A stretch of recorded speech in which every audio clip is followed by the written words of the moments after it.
Coronary angiogram. ఎప్పుడైతే cardiologist పేషెంట్‌కి angiogram చేయించుకోవాలని చెప్పారో జనరల్‌గా చాలామంది భయపడుతూ ఉంటారండి. బట్ యాంజియోగ్రామ్ అనేది చాలా simple and safe procedure. Angiogram most కామన్‌గా ఎందుకు చేస్తారు అంటే గుండెకి సప్లై చేసే రక్తనాళాలు ఉంటాయండి.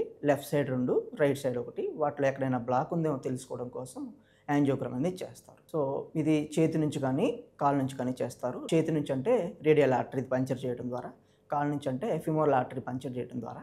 సో ఆ పంక్చర్ సైట్ నుంచి ఒక ట్యూబ్ లాంటి స్ట్రక్చర్ హార్ట్ వరకు పంపిస్తారు. ఇక్కడ హుక్ చేస్తుంటారు లెఫ్ట్ సైడ్‌ని, రైట్ సైడ్‌ని చేసి ఒక ఇంజెక్షన్ ఇస్తారు. అంటే డై ఇస్తారు. ఆ డై ఇవ్వడం వల్ల మనకి పేషెంట్ పై భాగంలో ఎక్స్‌రే ట్యూబ్ ఉంటుంది. సో మనం డై ఇచ్చే టైంలో ఆ ఎక్స్‌రే ట్యూబ్ డిఫరెంట్ వ్యూస్‌లో మన ఇమేజెస్‌ని క్యాప్చర్ చేస్తుంది. ఆ తర్వాత దాన్ని అనాలిసిస్ చేసుకుంటాం.